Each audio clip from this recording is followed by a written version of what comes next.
menindaklanjuti dari rencana tindak lanjut PKG PJOK.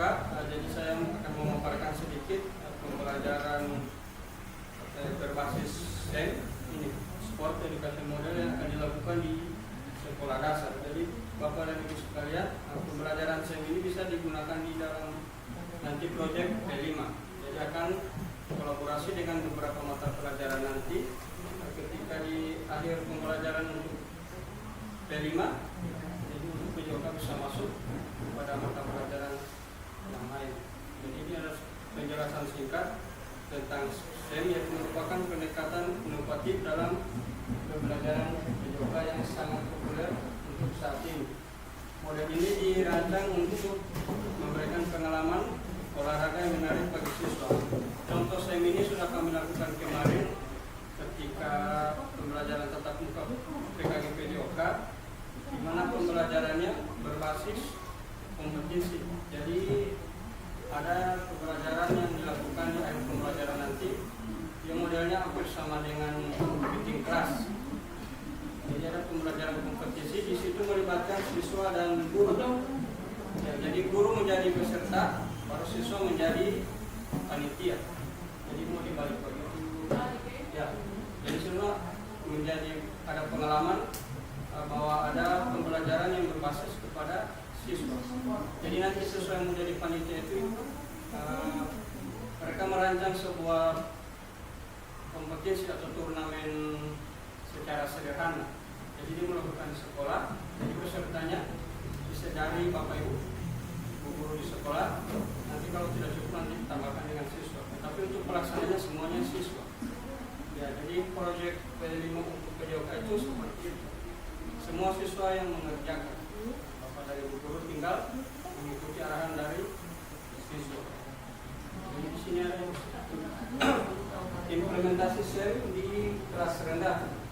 Jadi dia ada kelas rendah dan juga ada kelas tinggi. Kalau kelas tinggi yang tadi yang sudah saya jelaskan itu sudah membentuk tim. Jadi mereka sudah bisa jadi panitianya dan Bapak Ibu guru sudah jadi pesertanya. Jadi di sini ada konsep kalau untuk 1, 2, 3 akhirnya pada festival olahraga mini. Jadi di akhir pembelajaran itu mereka akan membuat festival secara sederhana yang dirayakan secara sederhana. Jadi bukan untuk mencari kemenangan, cuma untuk melatih mereka bagaimana bisa membuat pembelajaran secara sederhana. Ini konsep dasar sport edukasi. Ya, kalau yang kelas 1, 2, 3 itu masih pengenalan di dalam konsep STEM. Bisa juga orang kelas 1, 2, 3 itu ada di konsep sendiri. Orang juga bisa merancang bagaimana pembelajaran itu bisa secara sederhana. Jadi kalau di STEM itu ada 4 yang menjadi sasaran utama atau konsep dasarnya. Itu yang pertama ini musik olahraga. Yang kedua afiliasi tim, siswa menjadi anggota tim sepanjang musim. Jadi orang akan merancang bagaimana supaya ada rasa tanggung jawab ketika mereka nanti menjadi panitia ataupun menjadi peserta. Di sini juga ada peran beragam. Jadi selain sebagai pemain, siswa juga bisa menjadi pelatih, wasit. Hanya saya sebutkan tadi yang menjadi pelatih, wasit, pencatat skor, dan peran lainnya dalam olahraga. Jadi kalau pelatih dan lain sebagainya. Dia rekam pakai ini waktu pelatihan ID. Jadi orang di pusat sekolah atau lagi? Bangun ini ha. Panjang mana, Abrora mana, bukan Abrora.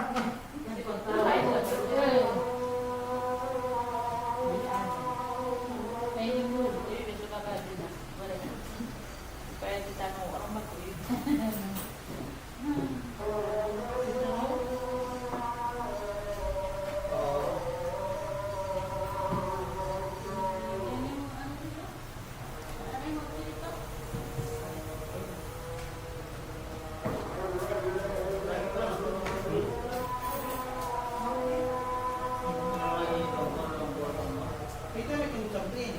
LCD. Jadi saya bilang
peran guru dalam implementasi SEM. Jadi di sini ada 4 yang menjadi peran guru. Yang pertama menjadi fasilitator, yang kedua perancang kurikulum, yang ketiga sebagai pendukung, dan yang terakhir guru menjadi evaluator. Mana guru menilai tidak hanya keterampilan fisik, tetapi juga pengembangan sosial, pemahaman praktis, dan kemampuan kepemimpinan siswa.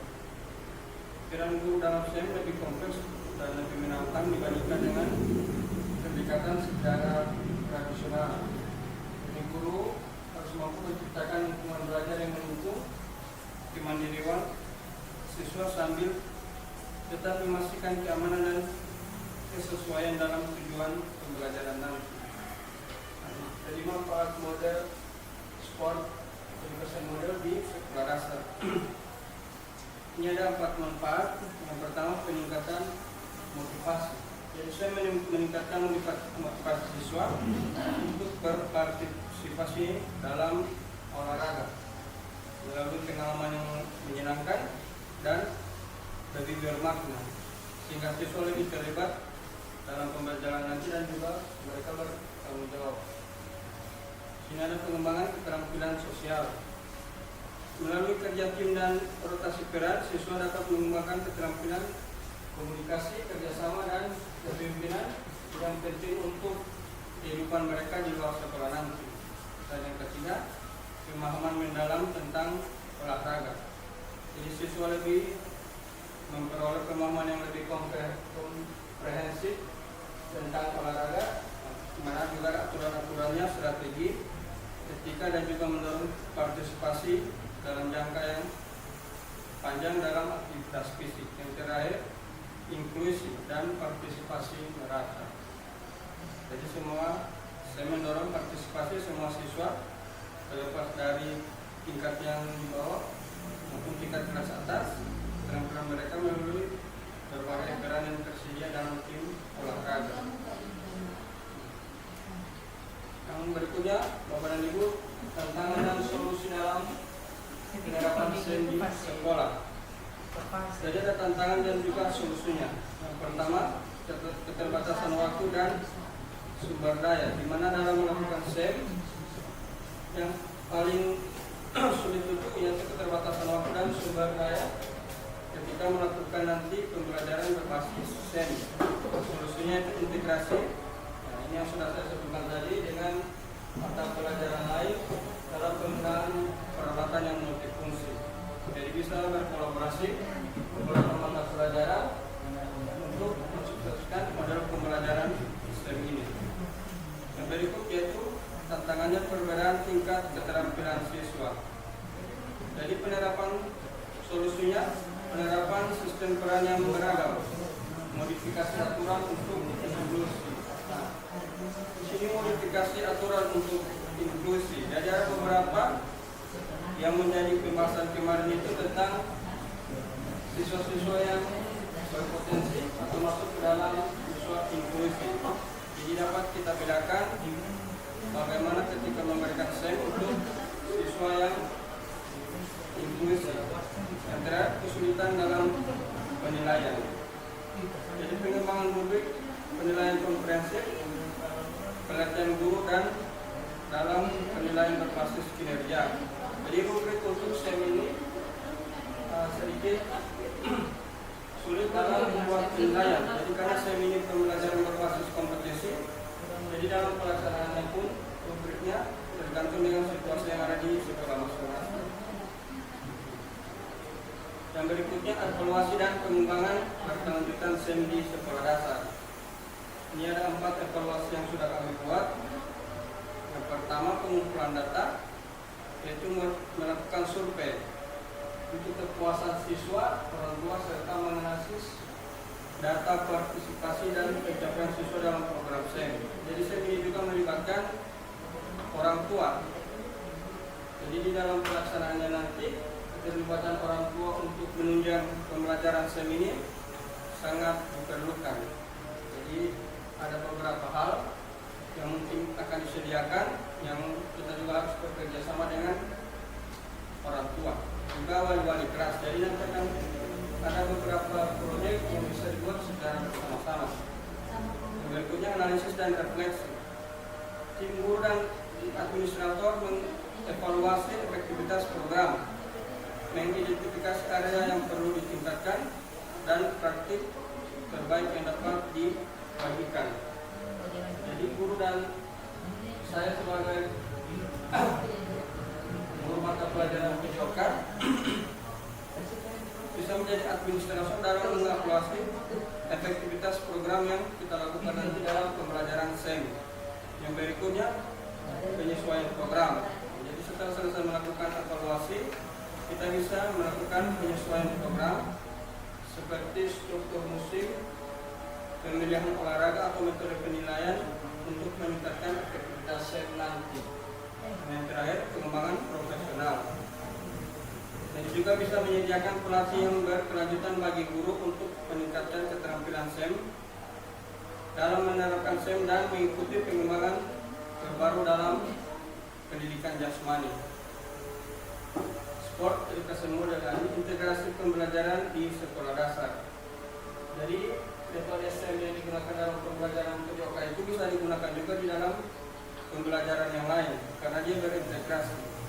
Karena di sini kalau secara pengertiannya SEM itu merupakan pendekatan inovatif dalam pembelajaran pendidikan jasmani yang dapat diintegrasikan dengan berbagai macam pelajaran lain di sekolah dasar. Model ini tidak hanya mengembangkan keterampilan fisik, juga meningkatkan pada aspek sosial, kognitif dan afektif siswa. Jadi juga di situ bisa kita menilai kalau di dalam pembelajaran SEM itu ada permainan tradisional, yaitu masuk ke dalam P5 kearifan lokal. Jadi bisa kita gunakan pembelajaran berbasis SEM untuk P5 nanti dalam kearifan lokal. Jadi untuk menunjang itu maka dapat kita menggabungkan elemen-elemen olahraga yang kompetitif ke dalam kurikulum pendidikan jasmani nanti untuk menciptakan lingkungan belajar yang menarik dan bermakna bagi siswa. Integrasi SEMA, ini integrasi SEM dengan pembelajaran matematika. Kalau di dalam pembelajaran matematika itu jadi pengukuran dan geometri. Nah, jadi di situ juga ada bisa mengukur panjang lapangan, luas area permainan dan analisis sudut dan strategi. Jadi itu bisa berintegrasi dengan pembelajaran matematika. Di sini juga ada statistik dan analisis data dan juga berhubungan dengan pembelajaran matematika. Jadi pencatatan skor, waktu dan jumlah pelanggaran itu bisa kita integrasikan dengan pembelajaran numerik dalam matematika. Dan terakhir, pemecahan masalah. Saya menyediakan skenario nyata untuk pemecahan masalah matematis. Jadi pembelajaran SEM itu kalau dalam matematika dia pembelajaran secara teori, kalau dalam SEM dia bisa langsung praktek. Jadi kita bisa memecahkan masalah.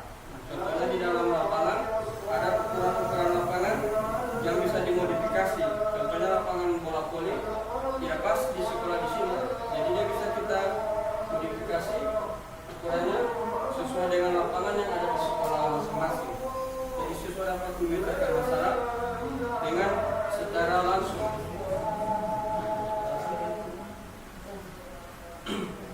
Ini hubungan SEM dengan pembelajaran bahasa.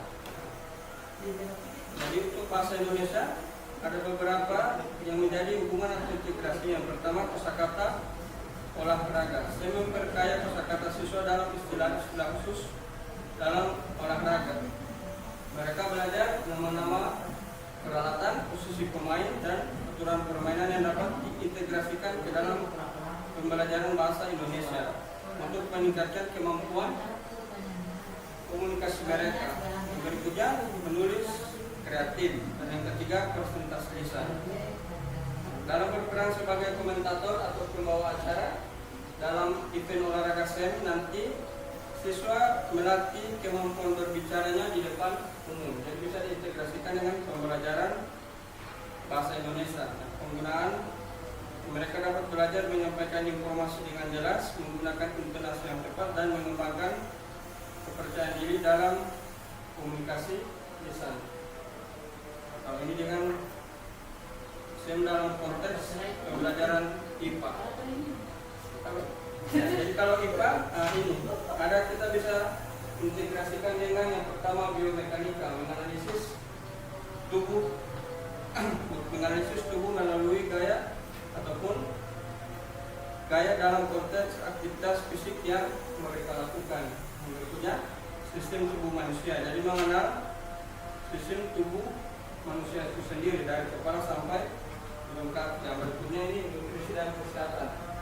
Juga dapat mengintegrasikan dengan pembelajaran tentang nutrisi dan kesehatan siswa. Jadi di sini juga mereka akan mempelajari bagaimana nutrisi ataupun kesehatan di dalam olahraga yang berhubungan langsung dengan pembelajaran IPA. Yang terakhir fisika dasar. Dalam konteks konsep fisika dasar seperti gaya gerak dan energi juga dapat didemonstrasikan melalui aktivitas pembelajaran SEM. Jadi siswa dapat mengamati bentuk bola, mempengaruhi lintasannya atau bagaimana sudut lemparan jarak yang ditempuh bola. Dengan ilmu sosial integrasi SEM dengan IPS, mata pelajaran IPS ya. Jadi di sini ada geografi olahraga, yang kedua sejarah olahraga, yang ketiga ekonomi olahraga, dan yang keempat kewarganegaraan dan etika.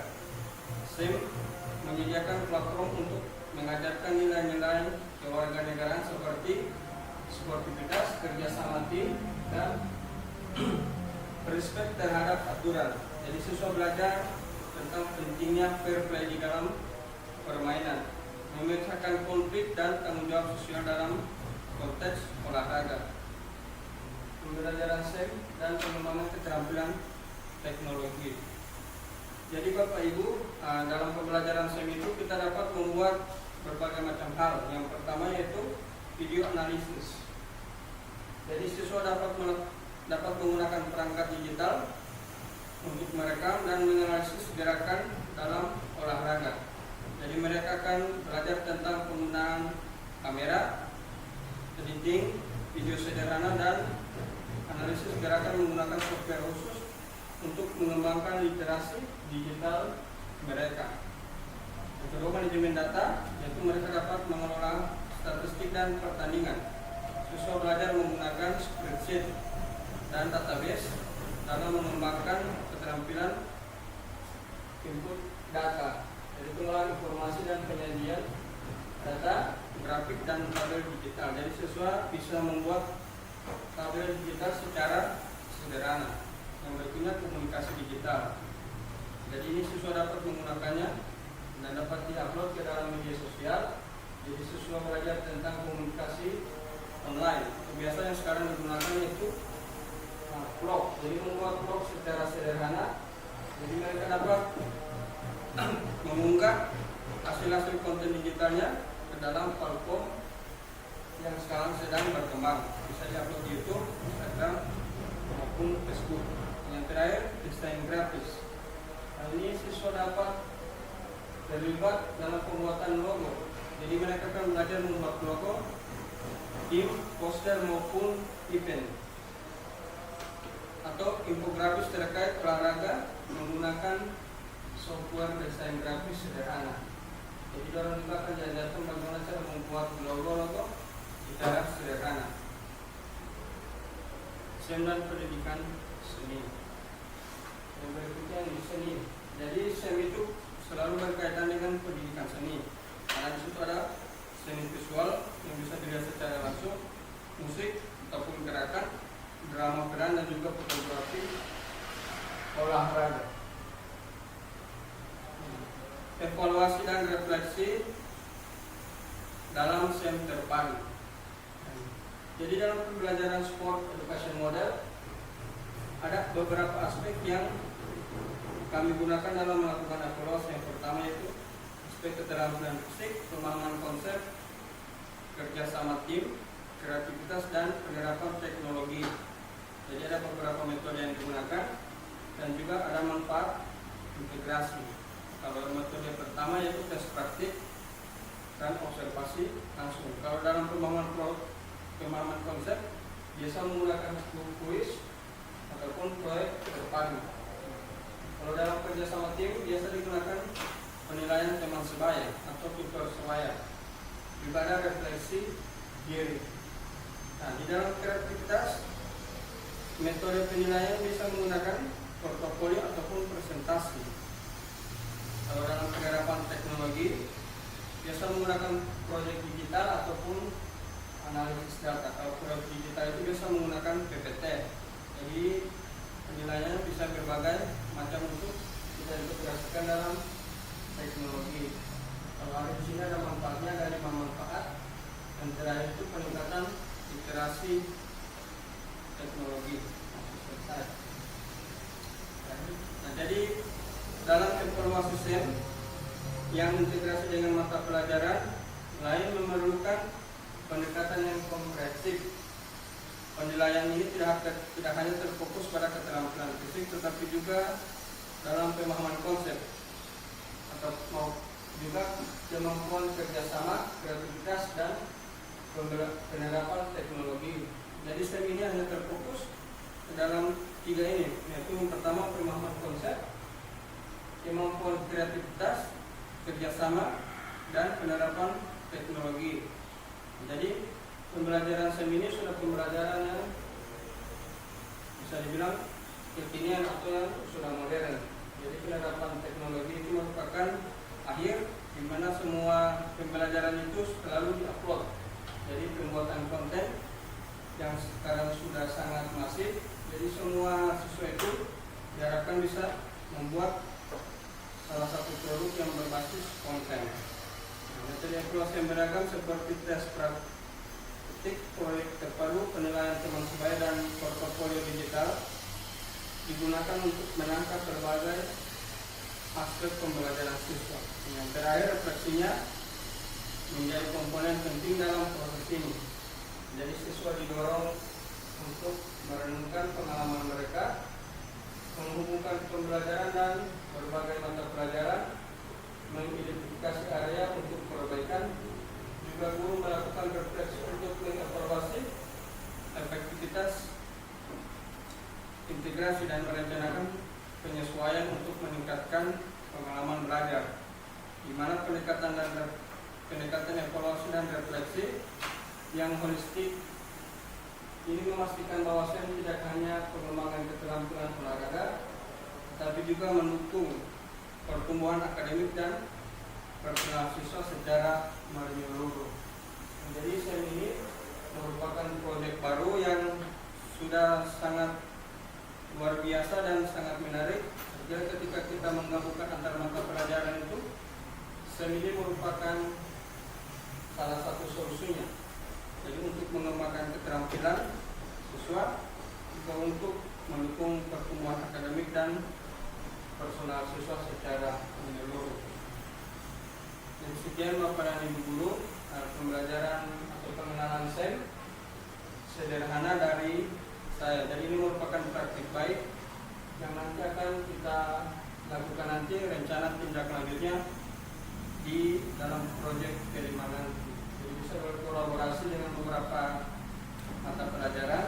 Jadi pembelajaran STEM akan ikut di dalamnya. Jadi